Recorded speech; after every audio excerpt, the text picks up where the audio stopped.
All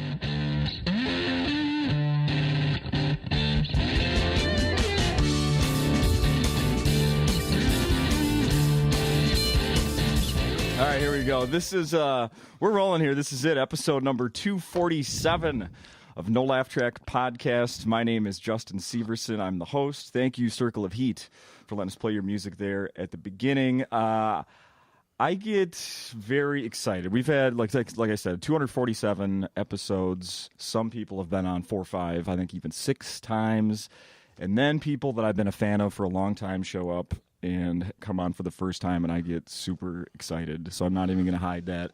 Very excited to have you here, Robert Kelly. What's up, buddy? What is up? How you doing, man? Let me see that penis. How excited are you? Come on, man. Even if I was that excited, come on, I'm in my 40s now. It doesn't just I know, right? It takes 2 Van Halen songs to get it going. Panama. What's up, man? Exactly. You just got in town today. Welcome. I got in town today. I've been in this town many a times before. I've played the theater. I've done the arena. I've done that other club. But every time I come to this town, I hear about this club, Acme Comedy. Hey, you play Acme? Acme's the best club. Nick DePaul, that's the best club. I don't give a shit. It's the best club. That's right. If I could do every show, fucking there.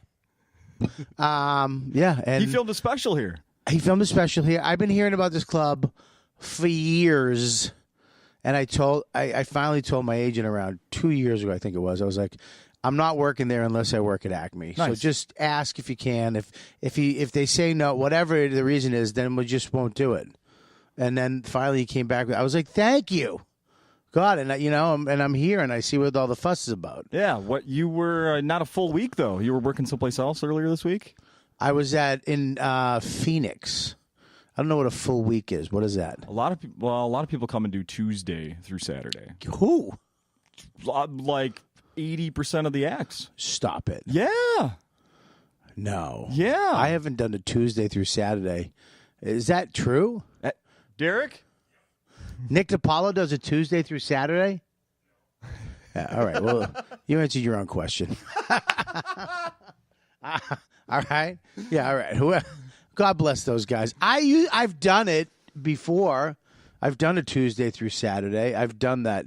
I just don't do that anymore. You don't do that anymore. I don't. It's not good for me to do that. Okay. Yeah, it's better for me too to do a Thursday, Friday, Saturday.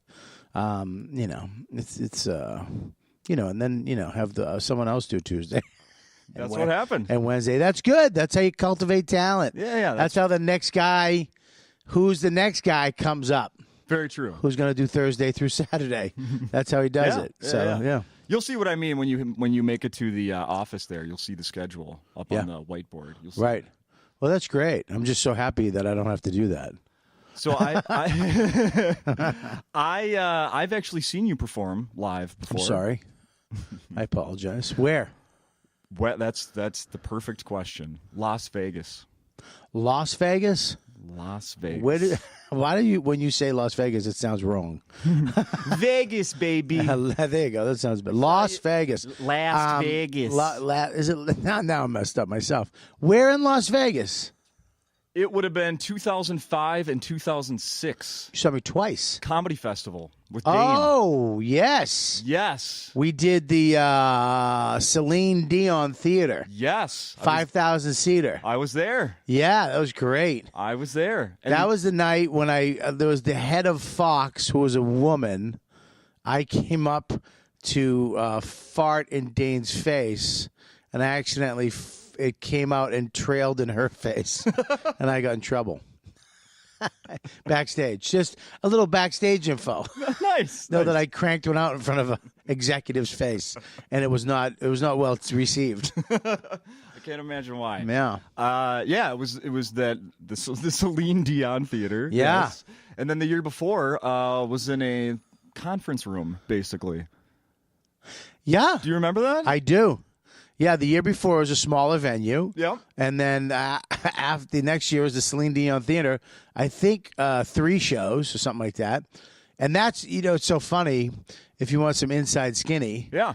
If you come out of the theater and you go right across the hall, there's 2 elevators. and they go to the top floor. When you get out of those, you need a security guard to go with you. You can't just get in these elevators. And you get to the top floor, and it gets to the top of the building. And to the right is the right half of the building. To the left is the left half of the building. Yes. And there's a guy there, security guard there too. And it's 2 suites, the whole top floor. Oh, wow. The whole right top and the whole left top. So we had that suite. Just me, Dane, and Aldo Benny. 3 people. Had this massive, literally, it had like a fountain, like from Scarface down the end of the hall, a full kitchen, 27-person dining room table. Dane's room was like the room out of Rain Man, upstairs, downstairs, overlooking the whole strip. My room had 2 cedar bathrooms, and I had a steam room, an 8-person steam room, 8-person sauna. That you never used. Yeah, I used it. I used it the second I walked in. What are you nuts? I got naked as soon as I got in, turned everything on. Of course. It had its own pool on the outside, its own jacuzzi, Holy had a shit. 20-person jacuzzi, its own lap pool on the roof. It was crazy. Crazy. Holy shit. It was nuts. And we would go up there after, and there'd be a party.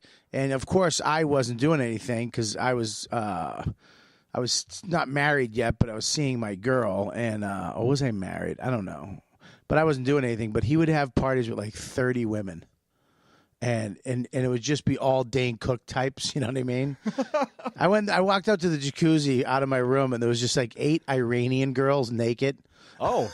Just rubbing each other down. I was like, isn't this against the religion? But it was, yeah, I locked myself in my room like a scared, like there was monsters outside. It was crazy. Too much for you. Well, that's why I'm fat today. That's why I started stuffing feelings. You know, if I can't go out and be with 8 Iranians in a hot tub, I'll have a cake. You know what happened one of those years is we were I haven't talked to him in a long time, but I was telling you when we before we started recording, I had a radio job. Yeah. And I got to know, the comic Louis Anderson. I do know Louis Anderson. So I got to know Louis. I love that you brought him up like he's a local favorite. You mean the famous fucking holy shit comic Louis Anderson? Well, yeah, that guy. Hi, Bobby. Yeah. How are you? Oh, you're so good on Torgasm. I just wanted to call you up and say so. Have you seen me dressed like a woman? Am I funny? No, They don't think I'm funny. Want to come back to my room? Go ahead. Sweet guy. Sweetest guy in the business. He absolutely is. Yeah? And one of the sweet things he's done is he hooked me up with the tickets. Really? To those shows. From the radio show. Well, that's how I got to know him, and we exchanged numbers. And I'm like, "Hey, we're going to be in Vegas. Right. Like, you got the connections. Can you?" And he he did. knew the man. What's his name? Barry The man- Katz. Barry Katz. Yeah. Yes. I tell you, after Torgasm, my phone, I'm coming back from a crap gig. And I'm just like, what the hell? And my phone rings. And I don't know what number. It's L.A., California, wherever the hell he is, right? Las Vegas. Some number, I don't know. And it's Louis Anderson. He's like, Hi, Bobby. It's Louie. I just want to say how fantastic you are on that show. And, I mean, I just love you. You're so great and charismatic. compliment after just the sweetest guy ever. He's like, okay, buddy, I'll talk to you. I hope to see you again. Unbelievable. That was it. And then I saw him last year at the Fox upfronts because we were doing sex, drugs, and he was doing baskets. Yeah. And he was just sitting there, and Dennis Leary sat down, and I walked over, and I said, hi, Louie, and, told him about that thing, how nice he was. And he's like, oh, yeah. And then he just starts smashing Dennis Leary. Oh, yeah, Dennis, you need more money, right? Yeah, you and your truck commercials. Every day I hear, you got to get the Ford 50 luggage. And Dennis was cracking. I was dying. He was Really? Oh, it was great. Louis busting balls. Busting balls on Leary. Wow. Of all people. I would never expect that. Well, there you go. That's why he's funny. Well, I want to say that when you're talking about the 8 Iranian girls naked waiting for Dane, we were. I didn't say that. You added that. Okay. I said they were just in the tub. They were just in the tub. Massaging each other. They were waiting for soap. Yeah. Waiting so for something. all those comments just didn't get. No, listen. 30 girls. Okay. And they're all smoking 11s. And fat, I was skinny back then, but. Well, that would explain why when they said, hey, if you stick around after the show, we can do a meet and greet and you can meet Dane and the guys. Yeah. Yeah, that didn't happen. But here's what I used to do after the show, though. I used to get backstage passes, and I would go find all the kids or the people, handicapped people, and the other guys would give it to hot chicks. I would find these people. So if you ever saw like a person in a wheelchair or some little kid or like, a lady with one eye and a Dane Cook Sufi shirt and a chunk of hair missing, I'm the one who gave her that backstage pass. So if I saw you, a thin motherfucker like you back there, just, hey, where's Dane? I would have gave you a pass. Oh. Yeah, I would have gave you a pass. Yeah, just a ginger with fucking good bone structure. I would have gave you a backstage pass. You would have been there with a one-eyed old lady who likes cats and a child. You would have been that category. How'd you get here?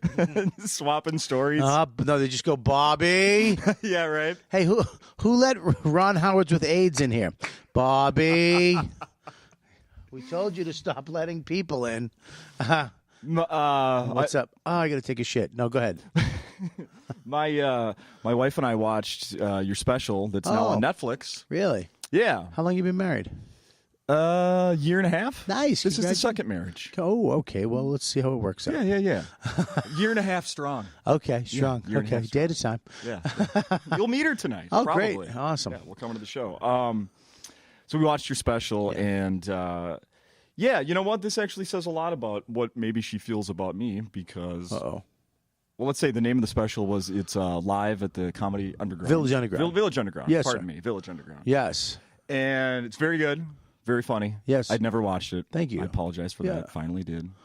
The parts where you were talking about pushing your wife into a puddle. Yeah. Yeah, my wife almost fell off the couch laughing. Oh, yeah? Yeah. and then I go, well, why was that so funny? Well, I think about that sometimes. Yeah. Yeah. Yeah, do it. I think about that sometimes. You should do it.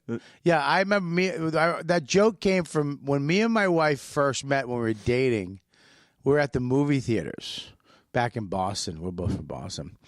And it was packed Saturday night. I mean, loaded. And there's these bushes. And then behind the bushes with the glass with the movie theater. And it was just packed. There's just people just everywhere inside, just these big windows.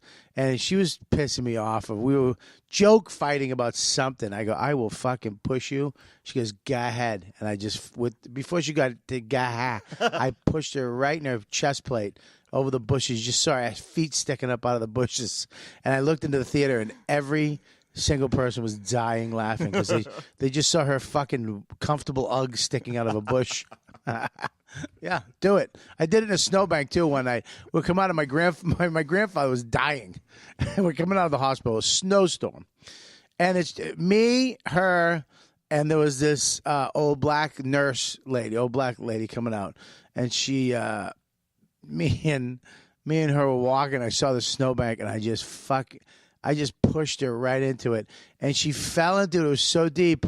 She went down on a knee and the other knee, and then she was just up to her neck in snow.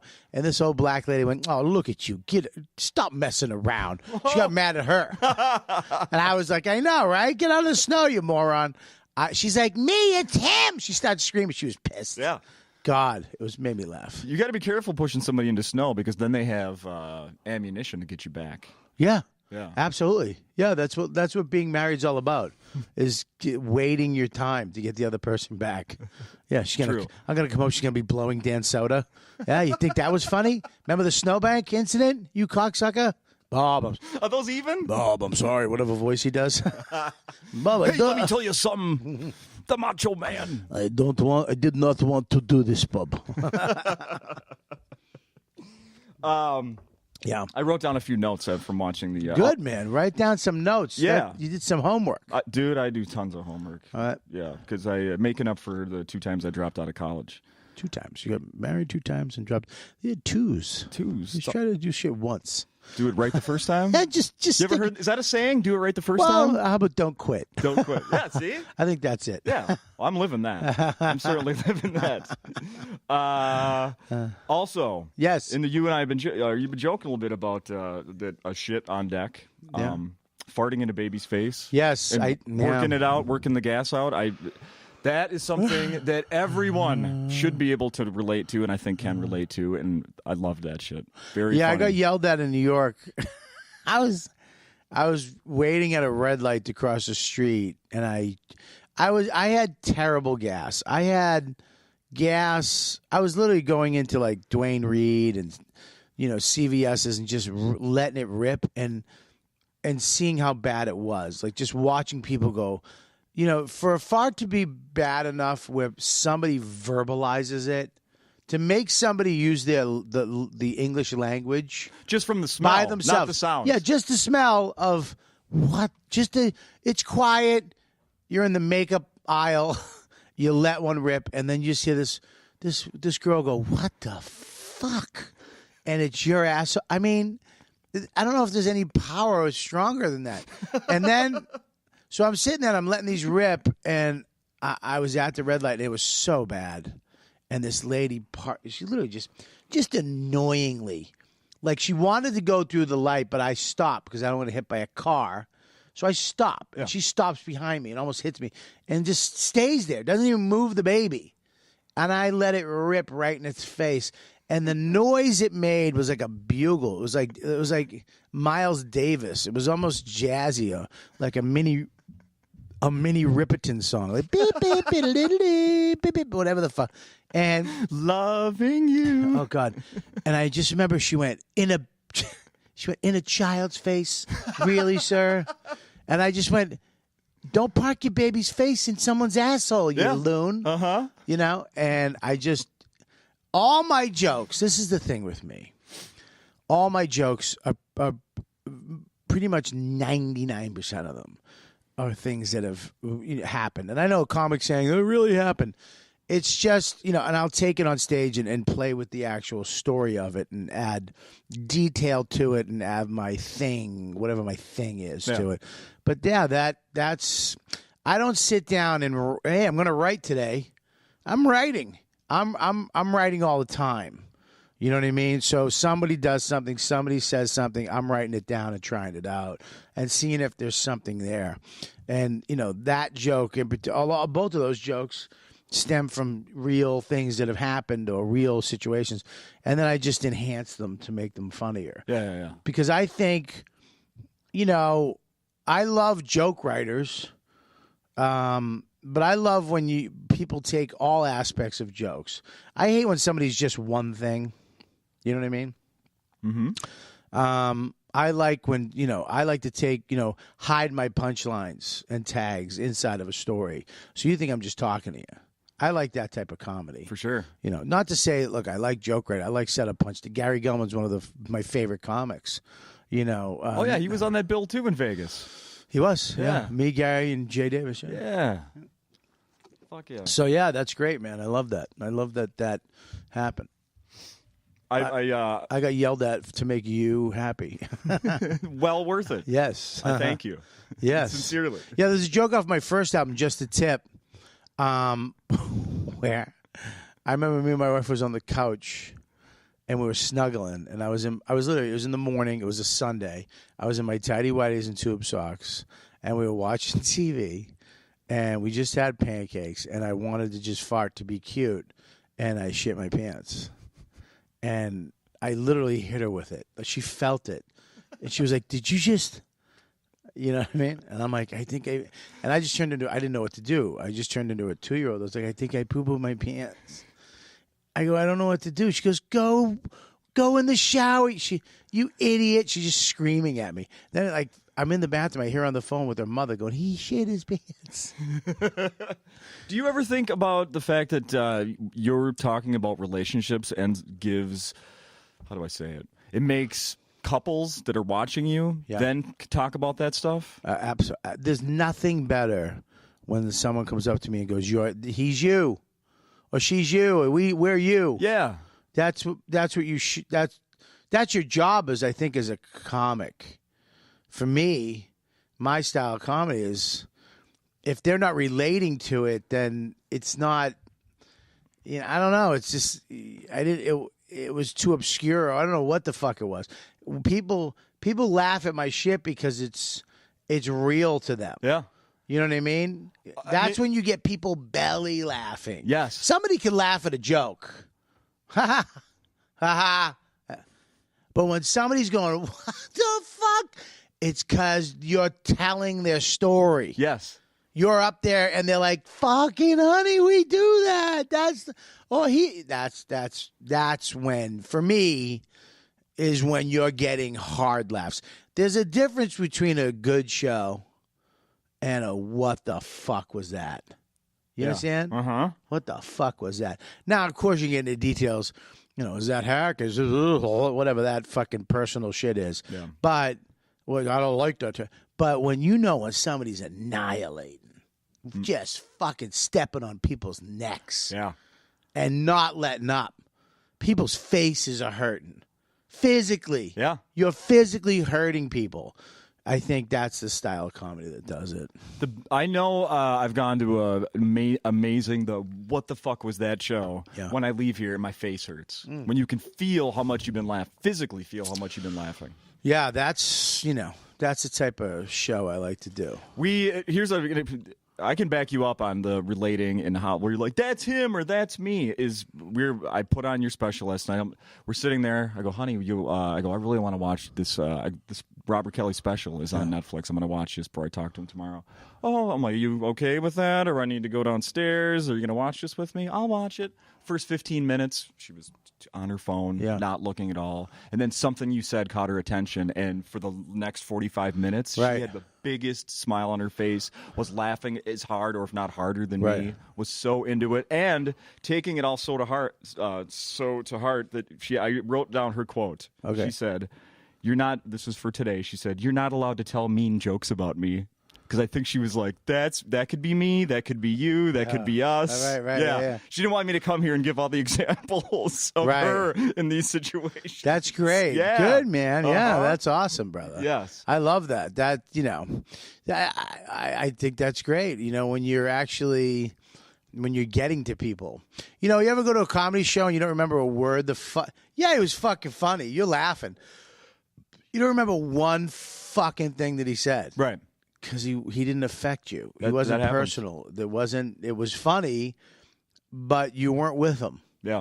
But when you go home and you're like, fuck, that guy, that thing that he said about, farting in baby face, or, oh my God, I want to hit you in the face and hope something kills you. I wanted you dead. Yeah. And I always feel bad about wanting you dead. Yeah.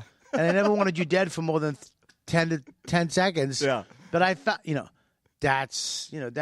I think that's medicine. That's the medicine. Yeah. I like that. That's the medicine. I like when that. People, laughter is medicine.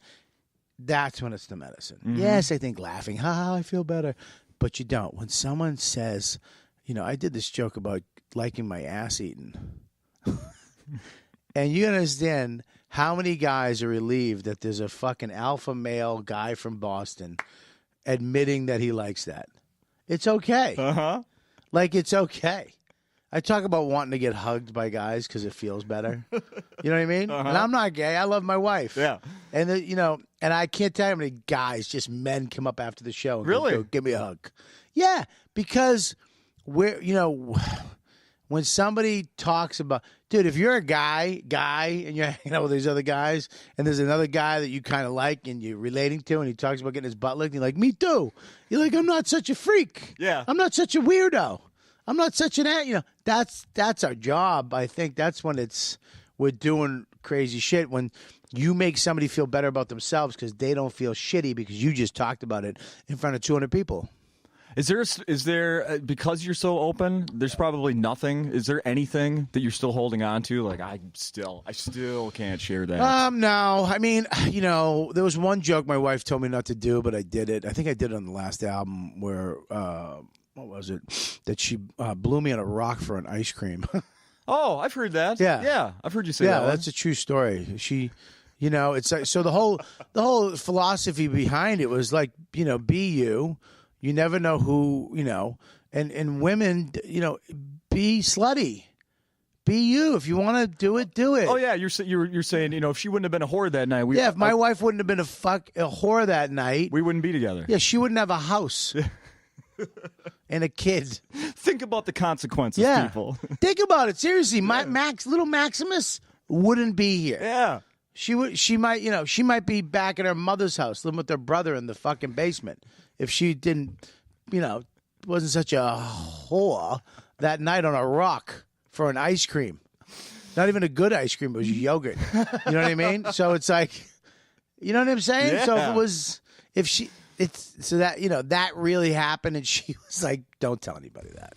Too late. Do not tell anybody that." And there was one other thing that she told me not to tell anybody. I lost a vibrator in her vagina. And she told me not to talk about that. But that was in the last special, too. It was too funny. It was like, because I go, yeah. No, yeah, it was bzzz, and the noise, I had to turn into like a heart surgeon. I had to go and do it. It was like doing open heart surgery down. So yeah, but not too much. I mean, the one thing on this special that I'm working on, it's so funny because specials, there's guys that just whale them out and they have their formula and they just add topics and subjects to that. Yeah. I'm really not there yet. I'm still figuring it out. I'm close, but where are you on working on new special? I have a new hour. I have over an hour, but what happens with my material is that it's very raw, and then it gets tight, and then it goes away, and then I move on to something else, and then I go back to it.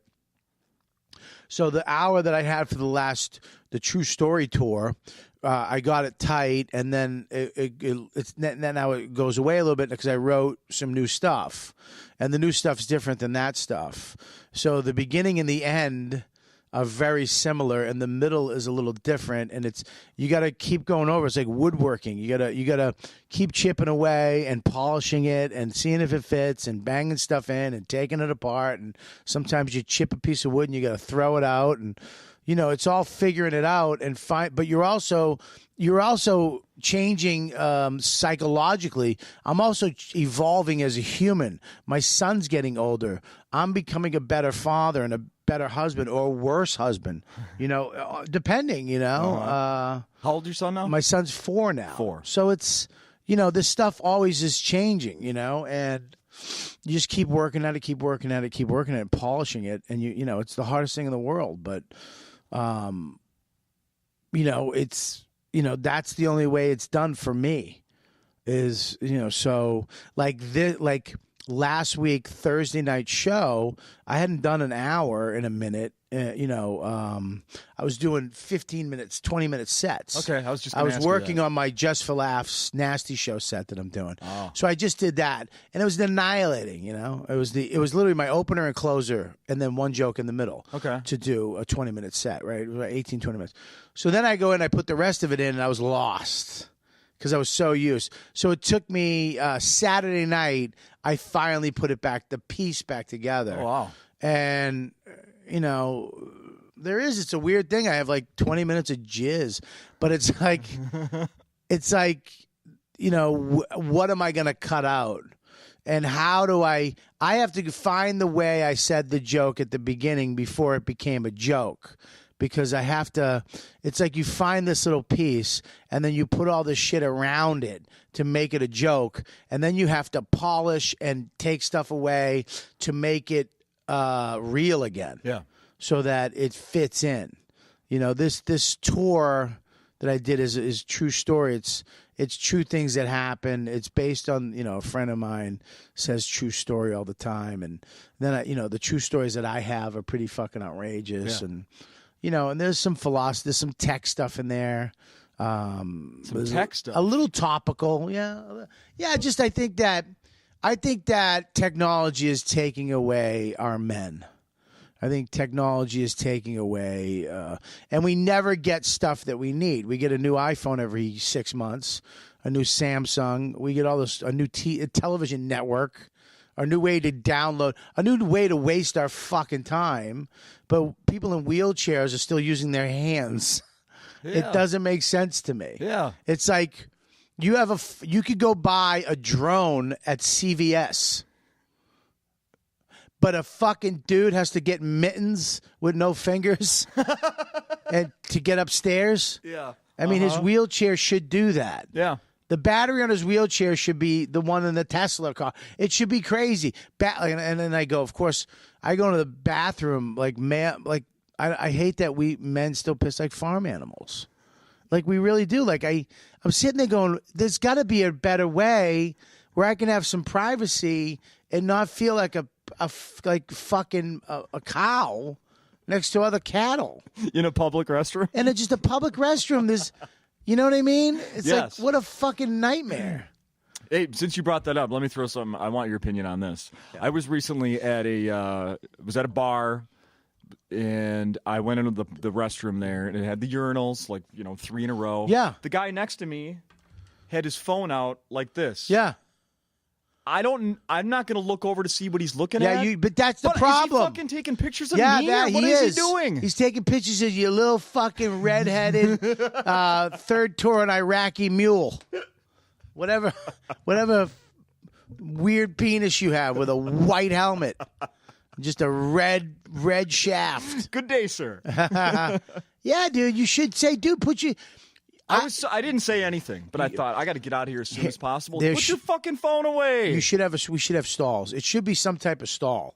It should go all the way up to the ceiling and down to the ground and around you a little bit. You should have some privacy. It's fucking literally, and there should be, an iPad on the wall. Have some noise. Yeah. A little background noise. That deafening, quiet sound of guys trying not to look at other guys' cocks is mind-boggling to me. I agree. So, you can have an iPad on there, listen to news, watch something, have a little music, buy a ticket to the next show. Yeah. I'm so relieved when they even just have advertising above it. Something to look at. Yes, something to look at. Yeah. Something for me and the guy next to me to look at. Yeah. Separately. Yeah, so you don't have to that desire to look at his cock goes away. So, put a neck brace on so I can't look. I have a whole bit about that. I talk about technology like robots. We're going to be fucking robots, which is crazy. The reason, but there's porn. Porn is free, and there was no newscast. There was no parade. There was no. I didn't even see anything on Facebook. Porn just became free, and I remember I'm 46. The lengths that I had to go to masturbate to I masturbated to like a magazine. I'm curious, were they in your house or were they in like a neighbor's or friend's house? Because in my situation, they were at my friend's dad had the kick-ass collection. You had to become a thief to jerk off as a young boy. You had to become a pervert. You had the desire to masturbate had to be so bad that you had to. I mean, it's just not you. And then when video came along, you had to go to a store and rent it. The nerve, the build-up to walk in and go to that weird back room, grab that tape, and risk it all. To get that, to go home, and then you put it in your family's VCR. Your family's VCR. And to sit there, it's like. The kids nowadays, it's like, do you know? There's my dad's story was I had to walk a mile in snow, dude. I had to jerk off to a photo. Yeah, I gotta write that down. That's funny. That someone else's dad already jerked off to, probably. Yes. Yeah, I remember going to Jose's house, and Jose's dad had the kick-ass collection, and they were in a box. And if you want to take some out, I mean, I'm sure you can relate. You take them out, look at them, but then you don't want to get caught, so you have to put them back. You have to try to remember, like I'm sure his dad didn't remember the order, but we sure as hell were going to get him the exact correct order. Get that fold back, like the cover might have been folded over. Get that fold staying in there, so it doesn't look like anybody looked at these. Because the reason it's so crazy, and you understand before technology with, movies. Porn were film. You had to go to a movie theater. Yeah. I mean, imagine that. Imagine with technology when guys who wanted to masturbate to a pornographic movie. I mean, you had to go to a theater and masturbate with other dudes. It's crazy. Yes. It's nuts how to muster up that type of courage to go up to a window and give me one, please. Do you remember? Was there a day where you walked in and bought your first like tape somewhere? I know bought. mine. Well, when I went to New York City the first time to a peep show, I was just dumbfounded that you could for $1 put your head through this hole. Remember that Madonna video where there was a peep show? Yeah. That thing. I would get so horned up as a junior high kid watching that thing. It's like, crazy. I can't wait to go to one of these. Are they real? The sex was nuts. Dude. Yeah. Sex was nuts. But that's all technology. Yeah. The sex industry went ballistic in the 70s and 80s when that tape shit, when they could put porn on that little screen, stick it in a box with a chair, and hire a guy with a mop. Yeah. Crazy. I know. But now you think of all those places are dead now. You don't need to do that anymore because you couldn't get porn at here. It's all, dude, right here. Yeah. And not some of it, all of it. Yeah. All of it. All of it.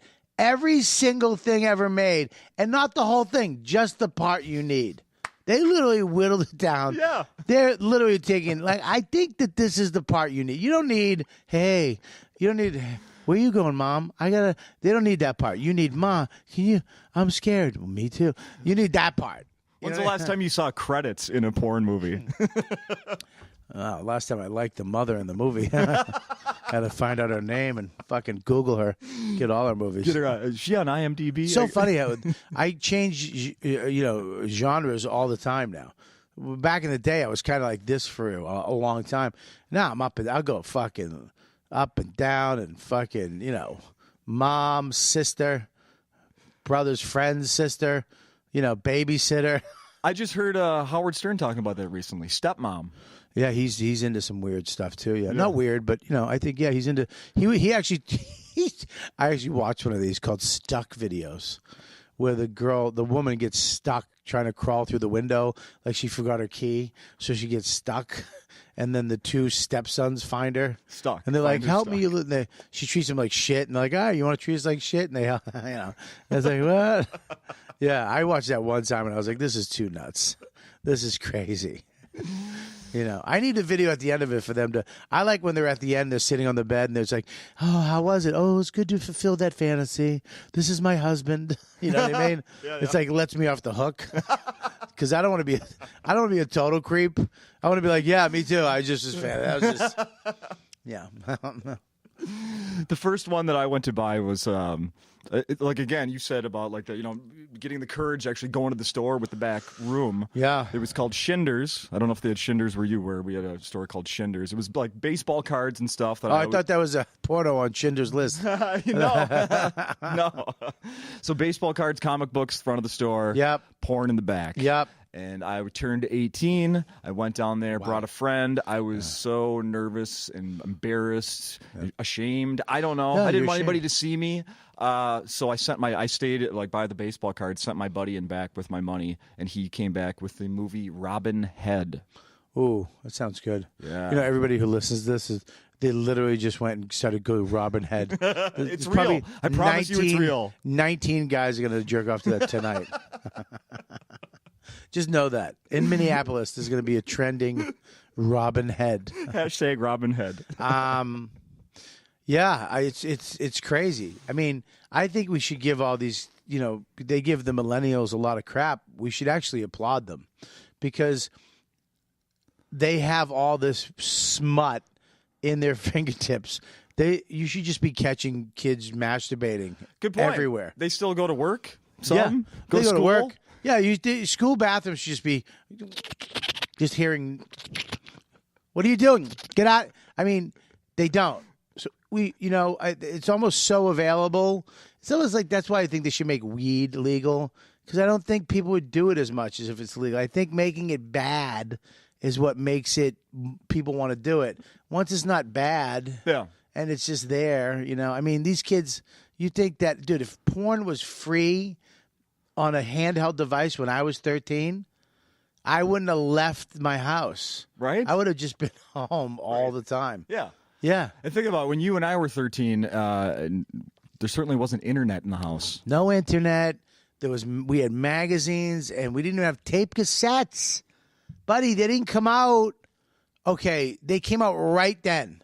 So, but when I was 10, they weren't out. And when they came out, they were like $90 million. Oh, we couldn't.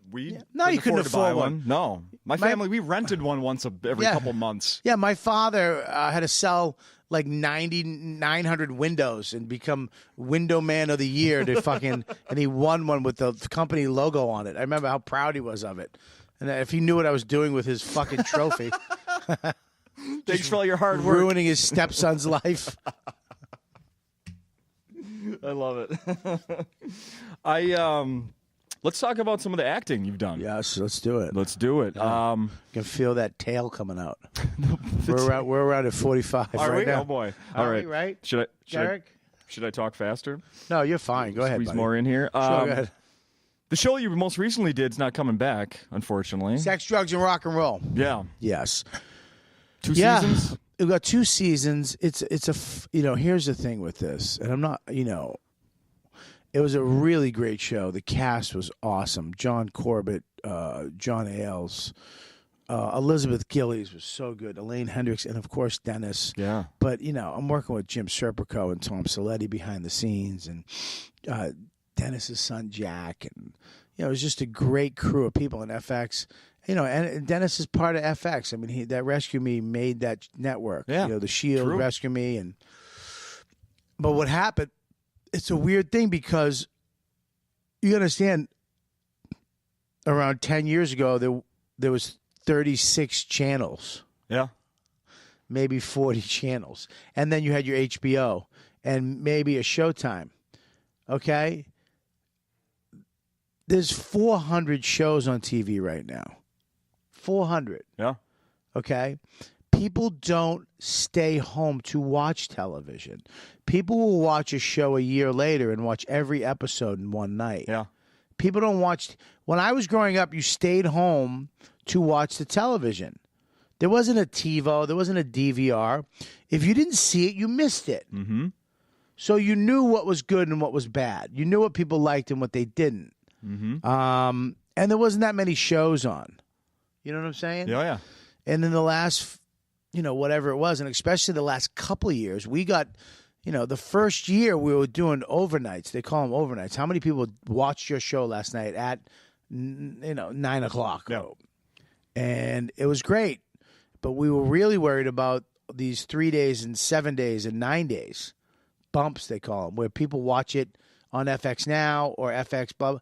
Oh, they TiVo'd it, and so now you're waiting 9 days for somebody to watch a show, and the last year we're on, it was fucking crazy, and we got hit too, man. We got hit with, there was the first Thursday night, right? The guy took out fucking cops in Dallas. And the next night was the Paris truck attack. No. And the third night was Trump speaking at the National Convention, accepting the nominee. And the fourth was Hillary accepting. And then on the 5th week, the Olympics started. Oh. It was right in the summer. It was set up to fail. It was it's just a tough thing, and that show needed its time to get its fan base and find its thing, and I think FX did what they could, but, it's sad. I learned to play the fucking drums for that thing, man. I mean, if that went 8 seasons, I was going to be a drummer, motherfucker. I was going to quit this shit business and go get with a fucking jazz band somewhere. Fucking, you know what I mean? Play on a cruise ship. Give it up for Bam Bam. What's up, everybody? I make all the money because I'm the guy people are coming to see. Can you play? Could you play with one of those wire whisk things or whatever? Yeah, those are easy. Yeah, those are easy. For the way I do it, it is. It was pretty crazy that it got. I mean, it was really sad, man. You understand? You build up this. It's 3 years in the making. A year to build up to the pilot and make the pilot and to get picked up. A year, and then you make the season, and there's a year, and then the second year. So it's 3 years of your life you're with these people. Yeah. And then now they're gone. Liz Gillies, I think she's doing Knots Landing or something like that, or Falcon Crest. She's which is insane for her.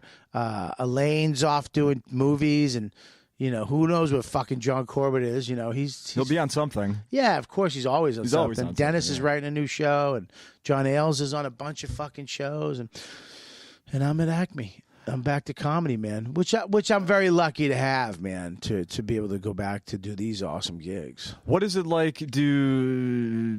Do you ever feel like these, like you're working with an actual, actor? He's only really known for acting, like John Corbett, for example. Yeah. And then you come on set, known mostly as a comedian. Yeah. Do you notice anything like? Nope. The actors. Like, what's this guy? Oh, really funny guy's going to come and be on the show? No, it's harder to work with another comedian because they expect more out of you. Oh. When you set up with an actor is doing their job. An actor is very sensitive to another actor. A comedian is not sensitive to another actor. Okay. Like Louis said that. On Louis, he's just, I would always be meaner to the comedians because they need that to motivate themselves. Actors, you need to be very soft and gentle with. And it's true. So when you work with another actor, like me and John Ailes would work, he's an actor's actor. You know what I mean? So when we worked together, we improv'd a lot. But, he could go with me on that. We could go down these roads. We had a lot of fun with that. And my comic timing, was good. But we also had Leary there to go, all right, nah, don't do that, Which sometimes fucked with my comic ego. But he was right. You'd watch him and be like, oh, he was right about that. Yeah. That was a little too... If I did that, it would have been way too much. So but you have to have your shit together. There was a couple times I didn't have my shit together, dude. Because I'm learning drums. I had to learn songs every week. How were they teaching you that stuff? I had myself, I had a drum teacher on my own, and then they had a drum guy there. So they'd give me a song on a Friday, and I had to know it by Monday. It's crazy. But I did it, but you don't play the song. You play, the first blah, blah, blah, and then they cut and they get right. So you're playing you don't know how they're going to fuck it up. I remember I got so mad at one. I learned this song. Larry comes up to me. He's like, there's a song coming up. Fucking, you better learn it. The fill's real difficult, but you don't know what the fuck you're doing. I was like, all right, fuck it, I'll do it. I went and I learned this song. I could play this song today. I learned I just got it. I nailed it. And then that day they shot 1 second of it. Oh. Didn't even really have me in the shot. I flipped out. Really? I was like, I was with my kid. I was learning this fucking thing and you're not going to. It was fucking. To learn how to spin the sticks and everything? There's a real way of doing it and the fake way of doing it. I know how to do the fake way. Yeah. The fake way is you just twirl the stick. Oh, and it looks like it's spinning. The real way, I don't have time for that shit. Yeah, I didn't have time for that. I had to fucking learn some, rock and roll song. They just ba ba boom da ba boom ba da boom boom boom boom boom boom boom ba da boom boom boom boom boom boom boom. I had to learn that fucking shit, so I don't look like an asshole on camera, just some fat bald guy in a vest. What Acme, so I don't know who was running the social media thing the day that they sent out a tweet the other day referencing the infamous scene you did on Louis with all the food. Bang, bang, bang, bang. Yeah, that was. Louis' show is probably what I'm most known for. I have more people come up to me about Louis than anything. Really? Because it was an Emmy Award-winning show. It was well received with the. Our community, yeah, I was, so a lot of people watch that show, man. I mean, all the time, people like bang, bang, bang, bang. It took the first year. Like I said, people don't watch TV the way they used to. Even Louis, when Louis was on, they were watching TV that night. You know what I mean? Yeah. Or at least,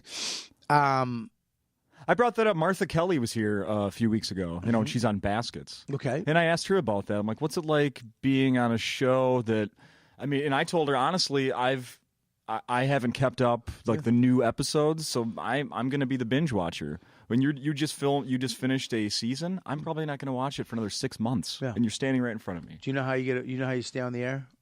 How? What? You win an Emmy. Yeah. Oh, there you go. That's it. Uh-huh. If our show had won an Emmy, we'd still be on the air. Because then that says something. You don't forget these shows are to make money. You need advertising. You need people watching to sell this. A group of people trying to sell advertising to somebody. Yeah. And if you have an Emmy, it's like, oh, that sticks. And it's a great show. I mean, Louis really, it's a great show, and so yeah, it's hard because you think that you want more people. You want as many people as you want to watch it. A lot of people didn't watch Louis. Louis didn't fucking have 10 million people. It wasn't The Walking Dead. Right. Yeah. But, it won Emmys. It was a great show. It was well written and it was awarded and people celebrated it. And that scene, was great. I was in the grocery store getting milk and cookies in dirty sweatpants and Crocs. My wife called me. Louis just said your name on the Emmys. I was like, that's good. Do you want whole milk or skim milk? You know what I mean? Uh-huh. I'm not at the fucking Emmys. I'm getting you milk and Crocs and dirty sweatpants. Is Louis wearing Crocs Yeah, at he's the wearing Emmys? He's wearing a tux. I gotta fucking ass. So I gotta go to Tampa tomorrow. What do you want? Skim? I don't want to screw this up. I'm flying coach to Tampa. Listen, Skim, you want macaroons or chocolate? Do you want to make cookies? Any last-minute additions? I saw that your picture ended up because of the show ended up being on Jeopardy. On Sex and Drugs. Yeah. That was pretty cool, Yeah. I've had a lot of great, that was awesome. It was really cool. How fucking random is that to end up with your face and name on Jeopardy? It's, those little things are really cool. Did you know it was coming? I knew, I Before it knew, aired? but I forgot. They asked me my permission a long time ago, and I was like, fuck yeah. I forgot. You just forget about that shit. And then I got to do a lot of cool things because of that show. I went to Comic-Con. Yeah, I saw a picture of that. Yeah, we did Hall H. We got to do a lot of great stuff. So, it's a weird thing. You always have to. I try to tell people, enjoy this. Whatever show you're on, you're going to bitch about. Whatever show you're on, you're going to be like, what the fuck? Or, and you're going to get. It's not ungrateful, but it's not grateful. Yeah. You got to remain grateful. You got to remain humble because you got to really enjoy it. Because you never know, dude. You never know. Mm-hmm. I mean, I did so much great shit working with all those people on that show, and we got to go so many places and do just Bonnaroo and we did a whole presentation in the Apple Store in the Village and Wow. Places I've been where I walked around and saw people doing this stuff, and here I am now fucking at an Apple Store doing an interview and being at Bonnaroo and in a tent watching a show that I'm on. Yeah. And then doing a panel. I mean, you can't fuck with that, so I really enjoyed it. And then when it gets canceled, it hurts, man. But you gotta move on. How'd you get that message? My manager. Yeah. My manager called me up. Yeah, they're not picking it up. I knew though. You have that feeling. Mm-hmm. So I was kind of, I actually was, I was writing my own thing, around a month before we found out, and we actually sold the script to FX. So.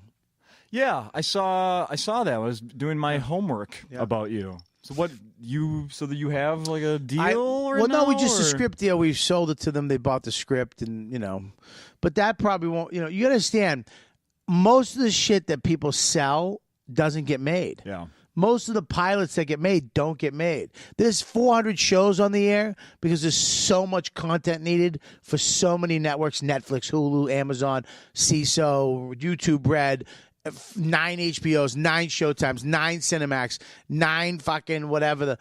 All this, just so much stuff out there right now. But most of it doesn't get made. So you got to just know that. Yeah. If and it hurts. You go through your mourning period, you get bummed out, you get sad, and you get the fuck back on that computer or your notepad, and you start, doing it again. Yeah, it's like when you do an hour. It's like to not do that hour anymore sucks. I could go up and do my first hour or jokes from.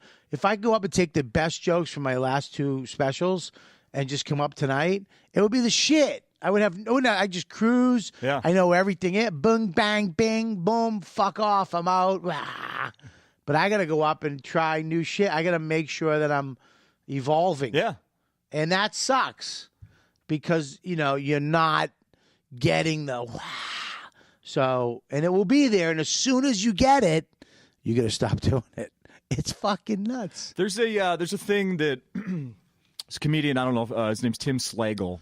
Yeah. And every year, I think it's 4 or 5 now. Yeah. I should know. He does a thing called Crash and Burn, where it's him and 3 other comics, and they just did it a couple weeks ago. You start on Tuesday, and it's all new material. And the rule is you've never performed this in front of a paying audience ever before. Yeah, we do that in New York on Mondays. Yeah, new joke night. Yeah. But you should, you do that in the city anyway. New York City, we do that all the time. Okay. Yeah, you just probably go. I'll walk in and see Norton bombing. Oh, really? Yeah, he doesn't give a fuck. He's just bombing. I'm just like, okay, boom. Walk in, Colin Quinn doing his new hour every fucking Monday and Tuesday at the Fat Black Pussycat. Okay. Seats 80. 60 people are there. He's up there fucking bombing. Yeah, really. Yeah, and then in 6 months, 8 months later, it's on. He's killing. Right. And he's on TV. Right. It's just it. So yeah. One of the things that came up when during the last Crash and Burn week was people saying, and I don't know, kind of surprised me to hear, is everyone that I asked, one of them said it, and then I just followed up and asked all of them, do you ever get sick of some of your jokes? They all said yes. All the time. All the time. Yeah, because that's what I was saying before is like the jokes that I was doing, a year ago were awesome. In September, October, November, December. But now, here we are. I got some other stuff that's awesome. Those jokes, I'm not giving them what they need to live. Okay. Because I'm giving it to these other ones. Because these are the ones I like doing. You know what I mean? Yeah. So it's, and you have your comic ego, too. You're worried about what the other comics are going to think of you. You have to kill that. Have a little piece of it because it will keep you honest. But who gives a fuck? Because they don't care about you. Just don't be a hack. Try not to steal jokes. Just don't steal a joke. Yeah. And try not to be a hack. But don't fucking, don't worry about these other fucking people. Oh, it's a good one. Fuck off. You know what I mean? Uh-huh. You go make it good. And then have them go, wow, that joke's great. Yeah, I know. I know it is. It's fucking killing. You know what I mean? That's kind of, it's almost like, there's an opener. The opener that I'm doing now, nobody, I just was working. All of a sudden, now I'm unleashing it like I did it last week, and I'm just fucking, it's killing. It's just killing. It's this bing, bing, bing, bing, bing, bam, boom, and there's a callback at the end. And then you walk off and like, dude, what the fuck? Yeah, you did. I was doing this the whole time, but you didn't see me because it was bombing and I wasn't into it. Yeah. And you were just phasing out because you weren't. Yeah, it's ready. So that's, you gotta be careful because this will, I'll be like, if it's the next new thing, I'll be like, I'm into this, and this might become. So you have to tape yourself. You have to remember because there is a process. That's that's your thing that you do. That you need to keep doing, and it's okay too. Like, like tonight I'm going up. I gotta, Thursday nights are always let's let it out, hang out there and see what you got and figure it out and kill it and do what you can. And then tomorrow listen to that set and be like, okay, I'm going to do this, cut that. You will listen to it. Yeah, you got to. It sucks, but you got to. Yeah. Yeah, really, it sucks. It's the worst. It's the worst thing in the world, watching or listening to yourself do comedy. It's terrible. Yeah. It's terrible. I hate it. Yeah, I hate it. I have a hard time listening back to this show. I mean, this show's amazing. Obviously, we've never done a bad one. What, a podcast? Yeah. Oh, I never listen to my podcast. But you know what? I do when I have a return guest because I like to maybe Right. follow up on some stuff that we may have talked about before. But by the way, how is your podcast going? Well, my podcast is going great. It's I mean, I own the network with my partner Rob Sprance, the Riotcast Network. Yeah. We're real proud of it because we never really have taken advantage of any comedian. We've created a lot of shows from the ground up, original content, where we'll go to comics and say, we think you should do this. And what do you thought this? And they go, yeah, and then we build it. Instead of going out and fucking poaching shows from other networks or going to get somebody that already did it and saying, hey, we create shit, which I like. I like that we created Voss and Bonnie's show. We did, we went to them. Yeah. The Chip Chipperson pot of the cast. We went to Jim and was like, and it's ridiculous, but it's a number one show. It's like it's fucking crazy. It gets 70,000 downloads an episode. It's stupid. So that's good. My podcast is great. I think my podcast personally evolves. The people on it who help me do it, and it's evolved from me doing it on my iPhone at a coffee shop to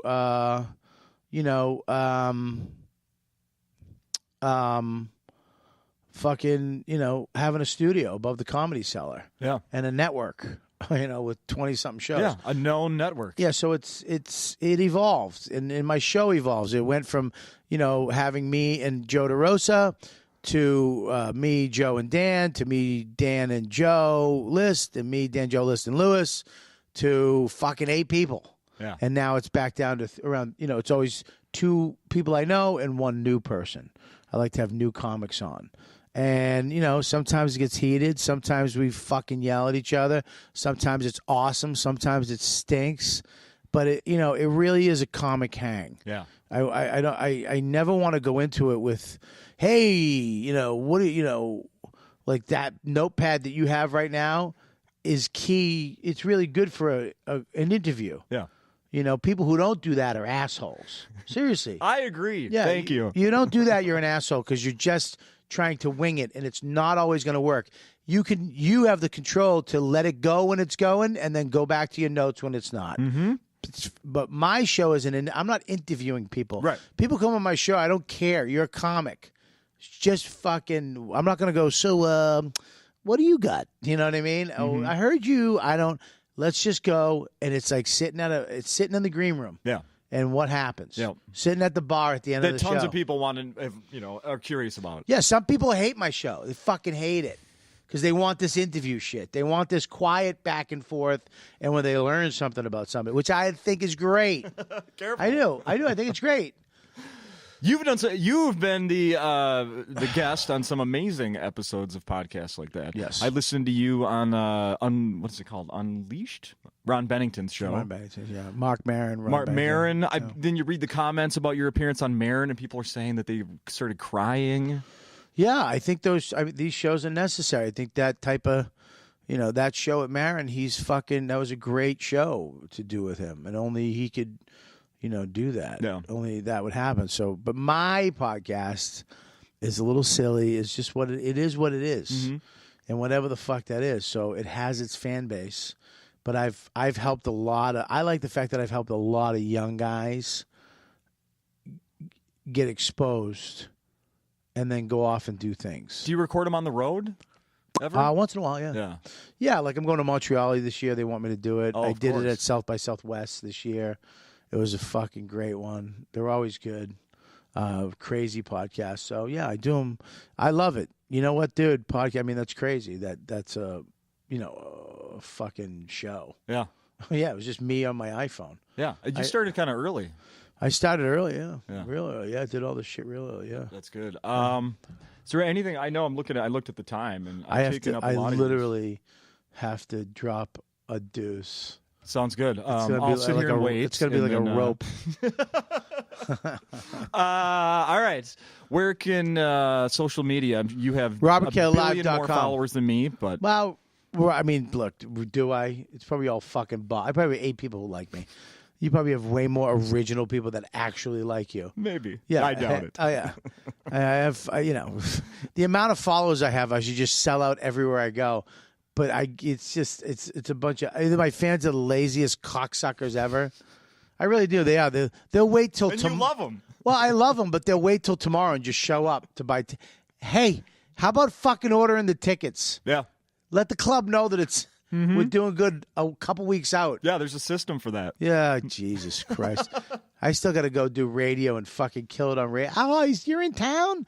Yeah, no, I just fucking tweeted it 19 times and put Instagram photos out and, a bunch of Facebook ads Yeah. and you fucking Next gypsies. time, door to door. Yeah. If I could, I would. Door to Come in door. a week early and just do door to door with my face like a Jehovah's Witness. Hi, how you doing? Can I come in and talk to you about my comedy for 5? No, I'm in town. So robertkalelive.com, all my stuff's up there. You know what, dude, on riotcast.com. And I'm going to be here all weekend, man. I'm very excited to be working this club. I mean, like I said, I'm not It's about time. I am not just bullshit, and I've heard a lot of people who I respect in the business have said this is the greatest club ever. And they don't even say it with like being funny. They're just like almost serious, like they're a member of a club, But who knows, I love Comedy Denver Works, but they don't use me anymore either because I got 4 lesbians kicked out. So, no, I'm kidding. I might not be though. Maybe I'm just fishing. Yeah. So there you go. I'm excited about this weekend, dude. Thanks for having me on. What's this called? No laugh track. Well, maybe you should add one. Should think about that. It might be too late. Yeah, this is like watching Friends without the sound, the laugh track. And let me say one more thing here. Jesus. I We had a know. You perfect need to ending. take a shit. I know. No, not that. We had a perfect ending. This better be good. It's going to be good. What is it? You didn't let me down because when I watched your special, Yes. and then there's the guy in the front row who I don't really look like, but there's a blonde hair, Yeah. maybe a little red, Yeah. white guy. Yeah. Of course, I turned inward. I'm like, is he going to pick on me tomorrow? And Yeah. and you did a little. So I thank did. You. Yeah, of course I would. You did. I appreciate Oh, it. fuck yeah. I'm going to pick on you. You look young from your neck down. You're really a fucking 13-year-old skateboarder. And then from your neck up, you're a 58-year-old recovering alcoholic that fucking counsels children on weekends. No, but yeah, of course I'd pick on you. And we'll end there. Thank you. It's been my pleasure. Thanks, buddy.